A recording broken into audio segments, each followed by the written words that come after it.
I'm going to kick things off. Well, good morning and welcome to Teal's Connecting Fleets Worldwide webinar. We're going to explore how eSIM is enabling the future of connected transportation solutions globally. My name is Rob Monkman. I'm the VP of Marketing here at Teal, and joining me today is Brad, who is one of our very early sales executives here at Teal. We're very lucky to have him on the call.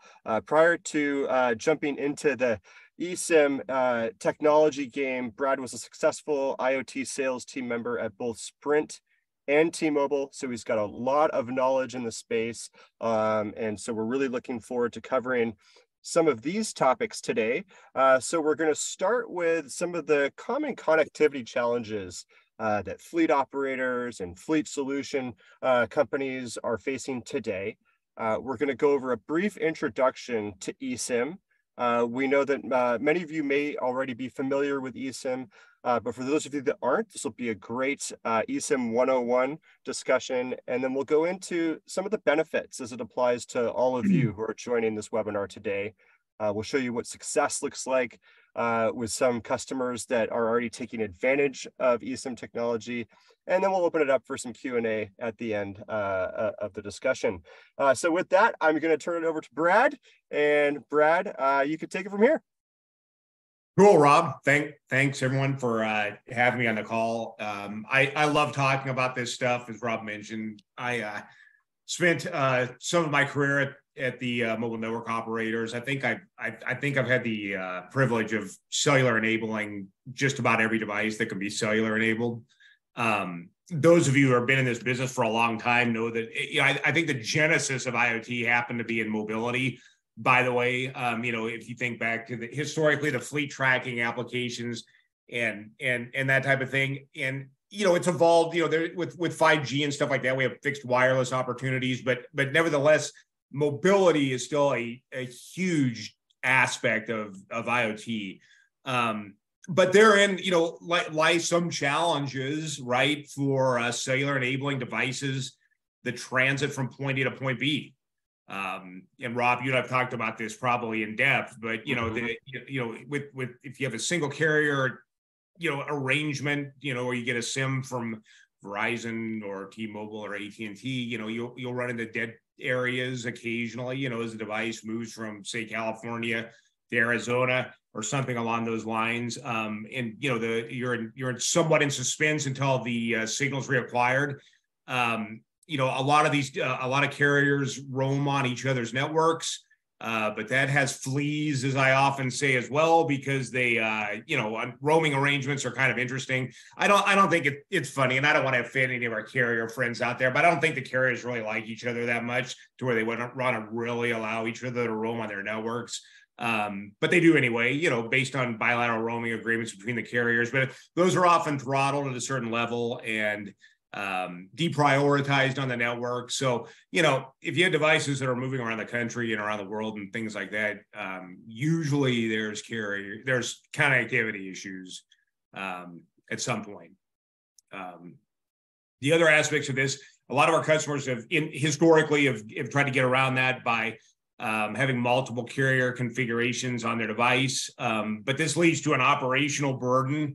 If you think about it, if you're trying to manage multiple carrier contracts, one of my prospects that I've been working on, they sent me their bill from one of the carriers, and it was like 300 pages. And I was like, oh my gosh, that's really just tough to figure out and decipher. So think about that. The operational burden of managing thousands and tens of thousands of devices on a carrier network is extreme, especially if you have multiple connectivity arrangements with the carriers. Not only that, you have to be able to configure the devices. If you have to make some changes, whether it be on, configurations, I think everyone that's been in the connectivity space understands APNs and things like that. If you change carriers, you have to change APNs. If you change carriers, oftentimes you have to do SIM swaps, which equals this proverbial truck roll and things like that. So it's an operational burden as well. Finally, single points of failure.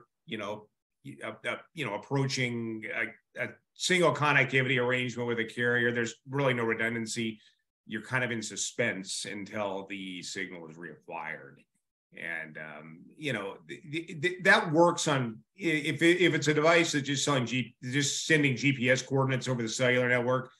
That works fine, because it'll require the signal until the cloud, so to speak, where it's at, that type of thing. But we're increasingly getting into higher data payloads, video on fleets and things like that, for risk mitigation protections, versus nefarious actors out there that are causing crashes and stuff like that. And oftentimes, in those scenarios, you can't afford to have disconnects or bandwidth issues and things like that.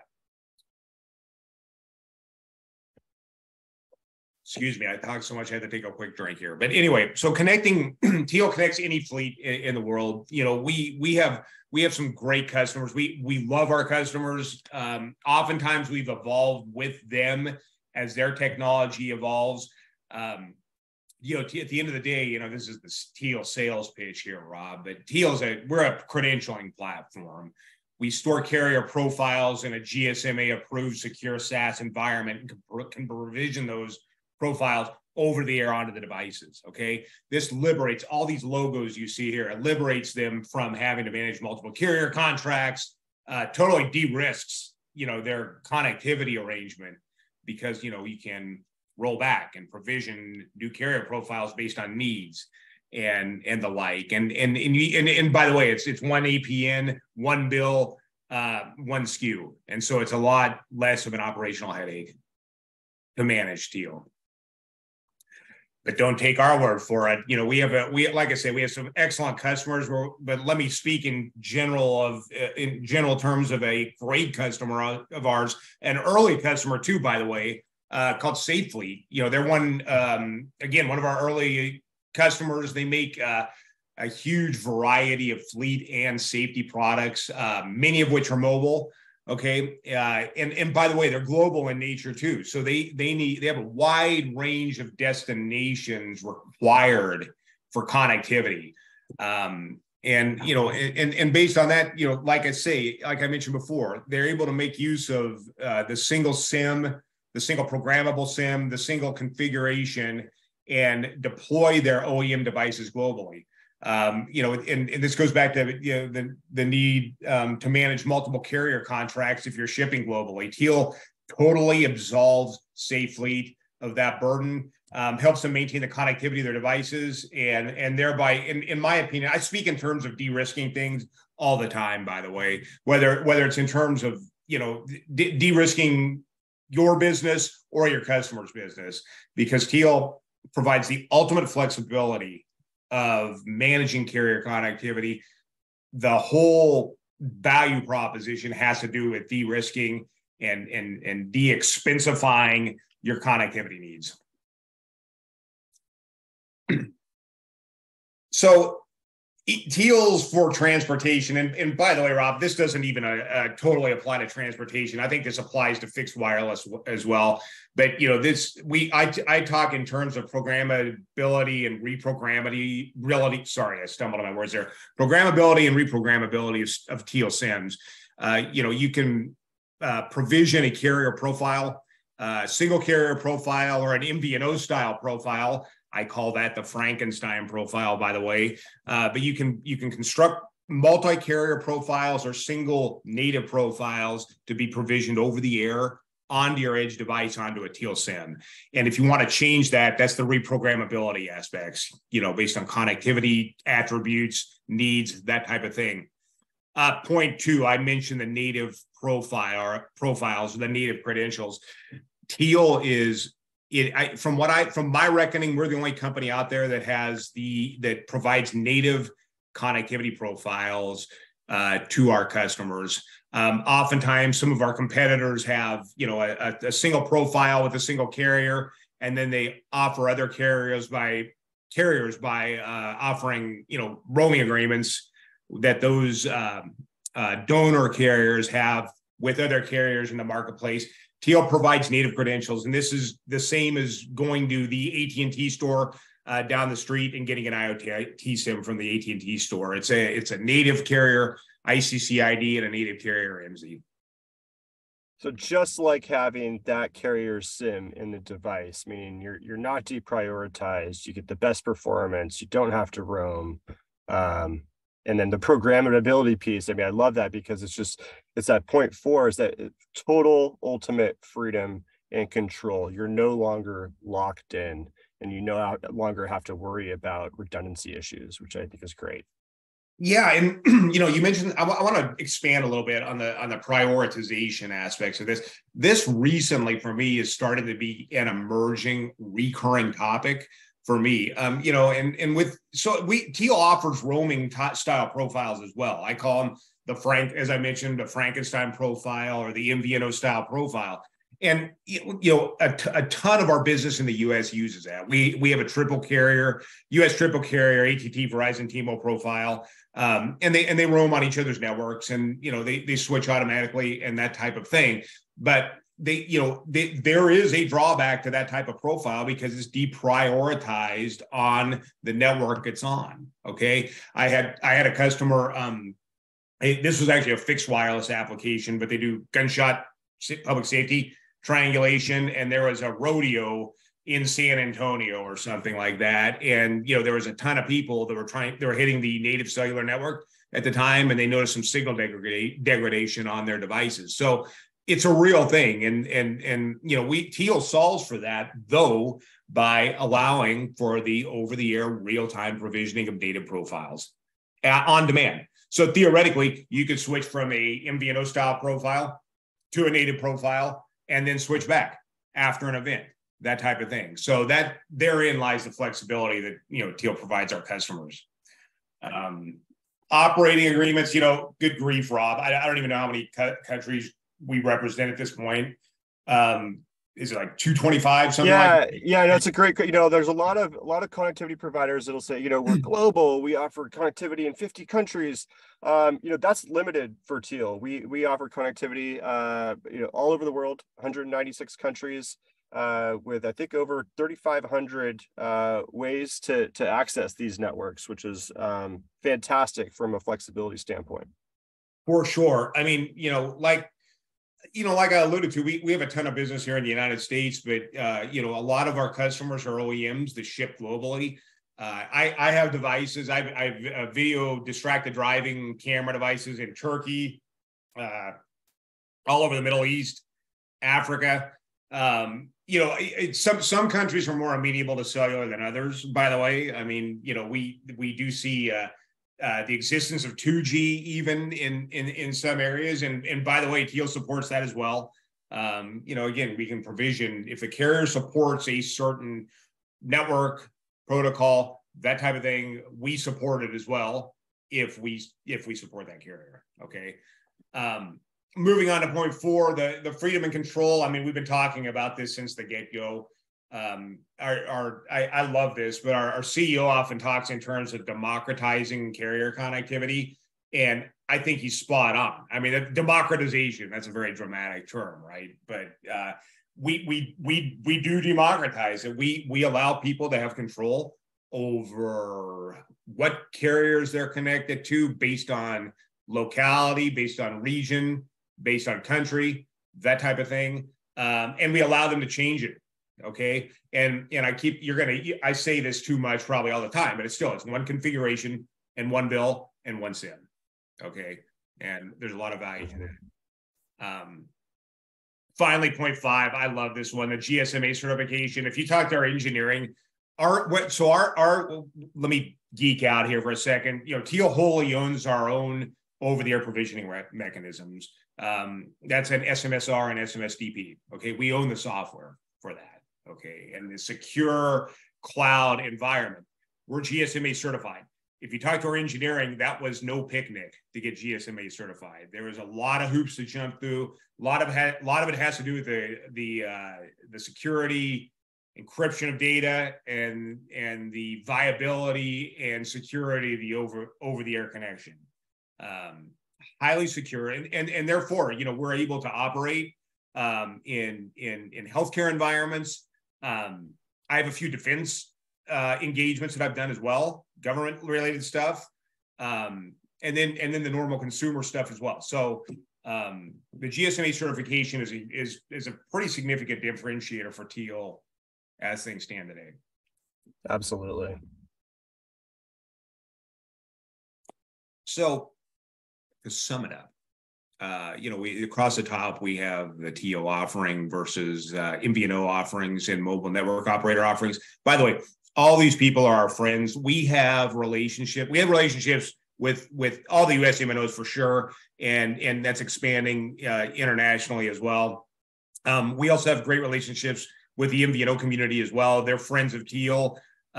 In some cases, we work together. Oftentimes, there's a hybrid arrangement by our customers where they have MNO SIMs, MVNO SIMs, and Teal. So, but to draw some comparisons between the three pillars, accessing the cellular networks, the RF networks, Teal does this both through MVNO arrangements and MNO arrangements. Okay, direct carrier relationships, wholesale agreements with the direct carriers, to put it bluntly. And then MVNO style approaches where we're using a base donor MZ to access other networks.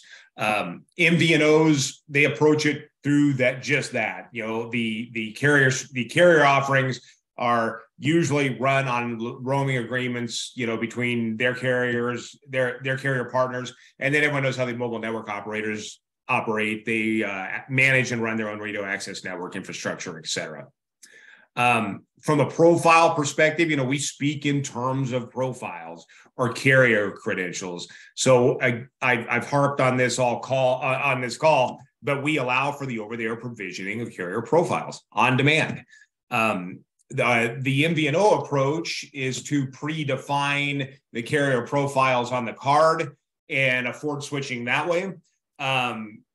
Sometimes you don't have to enact reconfigurations of the firmware, but many times you do. Okay, so there's some potential truck rolling in terms of that model. I'm not saying that's the case all the time, but frequently. And then the mobile network operators, if you want to change carriers, you have to change SIMs and go through those hoops. We allow total control by the user to assign carrier connectivity to their edge devices. From an MVNO perspective, and by the way, we sell an MVNO style profile. Okay, so I feel that I have the credibility to speak to this, but the user doesn't have true control over what carriers they primarily connect to. I have heard in the marketplace, everyone says they don't steer traffic, but quite frankly, on a multi-MZ arrangement, the traffic is steered on the back end. I can confidently say that. There's some elements of signaling and signal strength and the radiative ability of the localized antenna, but usually it has to do with business arrangements among the carriers and among the MVNO as to how the traffic is primarily, secondarily, and tertiarily acquired by the device. And then the mobile network operator, you're stuck with the carrier that you have the SIM inserted into your device. I address risk mitigation all the time, Rob. I've been harping on this, the de-risking aspects, the single point of failure. With Teal, there's not a single point of failure. We have patented architecture, actually, which is pretty cool. That's why we're a company, among other reasons. But our architecture allows us to keep a data handshake with the SIM itself via the antenna infrastructure on the edge device, and that allows us then to have that data connection to over-the-air provision new carrier profiles on demand onto the device. It can roll back to that data connection. We call it the global roaming profile, and it works very well. But what that does is eliminate single points of failure. If you lose a network node, or if something more catastrophic happens. I was actually, if you guys remember, in California, the Malibu fires. I was living in Malibu at the time, and there was no cellular connectivity whatsoever because the antennas got torched up in the hills. And so I understand that single point of failure, and that has to do with the MNOs. MVNOs, they tend to route traffic actually through P gateways and S gateways, so those become single points of failure as well. From what I've seen on an MVNO approach, there's not really any rollback functionality either. So, we feel like there are single points of failure in the MVNO approach. Finally, the flexible and affordable pricing. So Teal has a fairly unique pricing model. We charge by the megabyte. Whatever transits the cellular network, we charge for. It's predictable. I've personally won some large deals against competitive interests that, they'll sell data pools and large plans where you try to back the devices into a fixed data pool, a fixed capacity data pool. Very little flexibility there. I mean, you pay the recurring monthly charge for the data pool. If you exceed that, they ship you another one. Okay. When I was at when I worked in the carriers in the IoT space, that's how we operated. But Teal has much more predictable and flexible pricing because we charge by the drop. Pay as you go. Pay as you go. Super flexible. Mm-hmm. Go. So yeah, so just I think we're coming to the end here. I think we've touched on most of these points, but the traditional SIM model, there's a fixed ICCID. I should say without muddying the water with all these acronyms. There's fixed carrier profiles, a fixed carrier profile on the SIM. Okay, you're locked into that carrier SIM or that MVNO arrangement for the lifetime of that SIM existing in the device.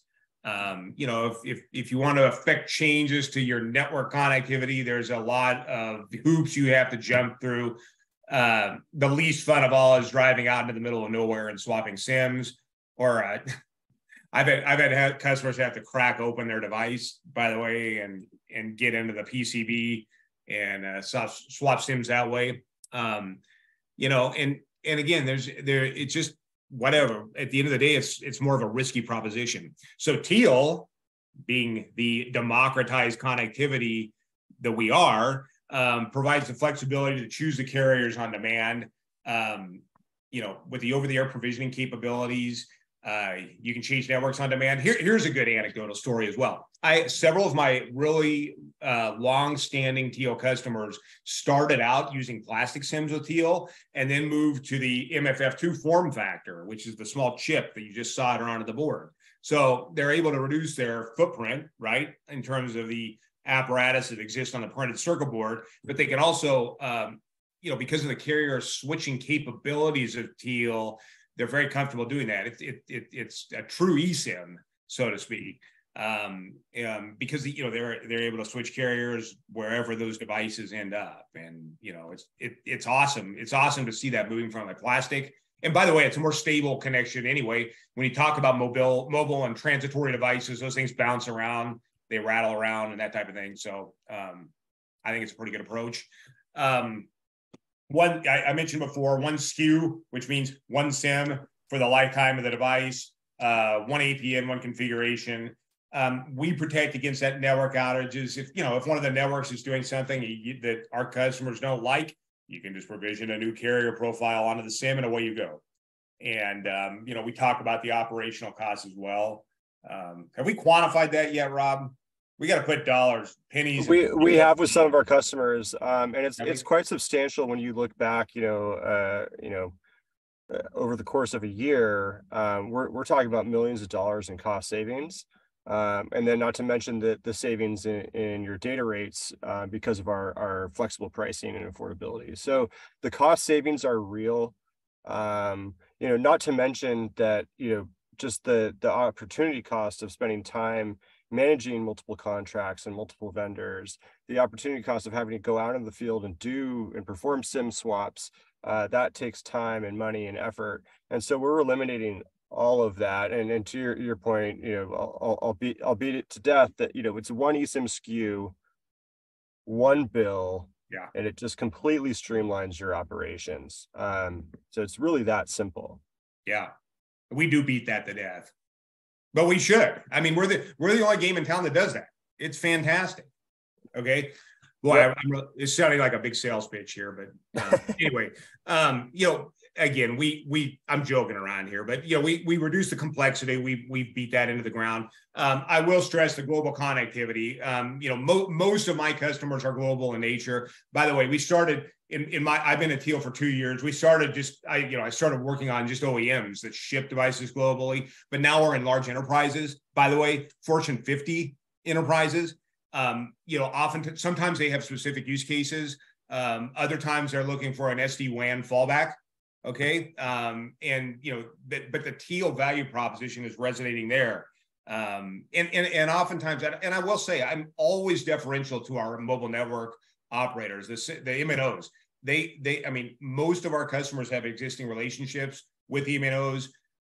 We very easily coexist as an ecosystem. Okay. It's a connectivity ecosystem for our customers in that arrangement. And that goes for our MVNO partners as well. And again, we talk about economics and de-risk and service levels and stuff like that. But our pricing, in my opinion, is the most transparent and predictable out there. We're affordable. We're competitive with anything else that's out there on the market. And, it's totally worth a discussion. If you're on the fence about, moving away from a single carrier arrangement, it's totally worth a discussion with Teal, if it makes sense for you guys. I agree. And we definitely stand by our pricing. We've actually gone as far as publishing our pricing, all of the various networks that you can connect to around the world, the data rates associated with those plans. So we publish that right at our website. We don't hide behind anything. We're very transparent in that regard. And then obviously on the slide, we've got some big logos there, but we talked about native connectivity, and Teal is the only connectivity provider that can provide native connectivity onto AT&T, Verizon, T-Mobile, period. There may be some other solutions that have special agreements or arrangements with AT&T, but when push comes to shove, they may get deprioritized on that network. That will not happen with Teal, and we've got more operator agreements in place than any other vendor out there today. So I will leave you with that. Brad, I did notice I've actually gotten pinged here a little bit with some questions throughout. So okay. That's what I was taking notes on as we were going through this. So if you're up for it, I've got just a few questions. Depends on the questions, Rob. Well, if we can't answer them, we can't answer them, but bring it. We'll go nonetheless. So let's see go ahead. First one was, have you noticed an increase in data usage in mobile applications? For sure. That's a great question, actually, because historically in the early days of mobility, it was all fleet tracking. Okay, remember the buy here, pay here stuff, where you would sell a vehicle to subprime candidates that were buying the vehicle, and you'd slap a tracker into the vehicle, and then you could repo it down the road. Remember, but where I'm going with all this, it was all telemetry. With the mapping capabilities, they started to increase the frequency of sending location data, to a cloud, that type of thing. But now, with the video capabilities that we have out there, and this goes back to the data payload question, I am seeing just huge data payloads, like 2 gigs, 3 gigs, 5 gigs a month, from distracted driving type of applications, over the road trucking, like we have in our picture here. That's a huge area. That's a huge insurance burden, by the way. A risk mitigation exercise for our over the road transport companies and things like that. So the answer is yes. I would also say drones as well. We have robotics. I forgot about robotics. One of my favorite customers right now, they have the robots that mow lawns on golf courses. It's fantastic. Those use lots of data because that's split second location tracking and things like that. And then drones. There's a huge movement right now to manage infrastructure in the world, but by flying drones around, like say the Golden Gate Bridge, and it's a preventive maintenance type exercise, and just videoing and filming, wear and tear, on the edifice itself, and then offloading the data payload over cellular. So that was a little bit of a long-winded answer to that question. No, those are some great examples. Drones, autonomous robots, mobility, fleets, what we're talking about today, all those are great. This is another one that may seem kind of obvious to those that know about eSIM, but I think it's a good question. Does Teal support 5G? Great question. And the answer, my short answer is yes, we do if the carrier supports 5G. So all the carriers have a 5G profile, right? In my experience, by the way, it's been a different profile than the 4G LTE profile. And I have found also it requires carrier certification as well for 5G. So something to keep in mind. But yeah, we support 5G. If our carrier partners support 5G, then Teal supports 5G. And here's another one that we talked about a little bit, but I think it's good to drive this home. How does Teal solve for permanent roaming restrictions? This is a recurring question that we deal with, and it's a very good question. Most of our customer base, most of you all out in the world that deploy devices understand the regulatory, limitations of some countries. Our buddies up in Canada, in particular, if a device starts on AT&T and roams, say, in Canada long enough, it'll typically get thrown off the network at some point. I mentioned Turkey earlier. That's an example where there's a pretty heavy regulatory environment. So Teal does solve for this by allowing for the provisioning of a localized carrier profile, recognized as native to that particular country. Now, that's interesting when we talk about mobility and transitory devices. We have situations where devices will start in the US, be in Canada for 6 months, and then migrate back down to the US. And so, we are able to construct profiles that are recognized as localized profiles in each location. And then, back to my recurring theme of de-risking that, risk mitigate the idea of getting thrown off a network. But that's something we tackle. Yeah. So let's drill down just a little bit, because there's another question here. This will be the last one. When we talk about provisioning profiles and dynamically switching between networks, can Teal automatically provision a local profile? Yeah, that's a really good question. So in this came up on a call this morning. There's two answers to this question. There's a roadmap question for Teal, and there's also, how we're handling this today. The easiest answer for me is at a firmware level. So if our customers have enough control over their firmware where they can, look at the inbound or look at the outbound data connections and understand what PLMN or tower they're connecting to, they can via API calls implement an automatic profile change over the air.